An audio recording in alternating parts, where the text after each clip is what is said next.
Izay ny amin'iny fa tsy azo enkena intsony ny fanakorotana ny ministera sy ny fanotoina ny mpiasa ao amin'ity ministera misana ny fambolena sy ny fiompiana.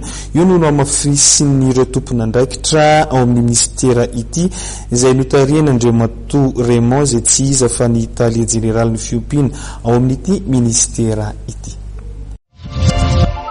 Zao toe-javatra eo anivon'ny firenena zao, hita fa efa amperinasa tanteraka ny gouvernementa vaovao ka manana didy sy andraikitra izay mpiasa ato anivon'ny ministera ny fambolena sy fiompiana anatanteraka ireo laminasa izay efa napetraky ny ministra Yarsona Nandriamanana. Mijoraka itriny ny mpiasa rehetra ato fa hanoana ity ministera ity mba hafany ministera mitondra ny anjarany birikiny amin'ny fampandrosoana ny tontolo ambanivohitra.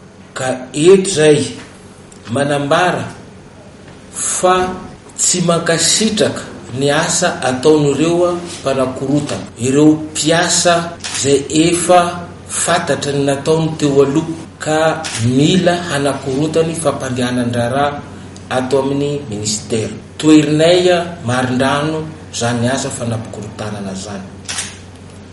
Ambara fa misokatra ary miasa ny ministera ny fambolena sy fiompiana eto Antananarivo, eto Anosy, ao Ampandrianomby sy Ananisana manodidina rehetrarehetra ka hatrany amin'ny faritra 20 sy ireo ratsa mangaiky ny ministera rehetrarehetra manerana ny Nosy.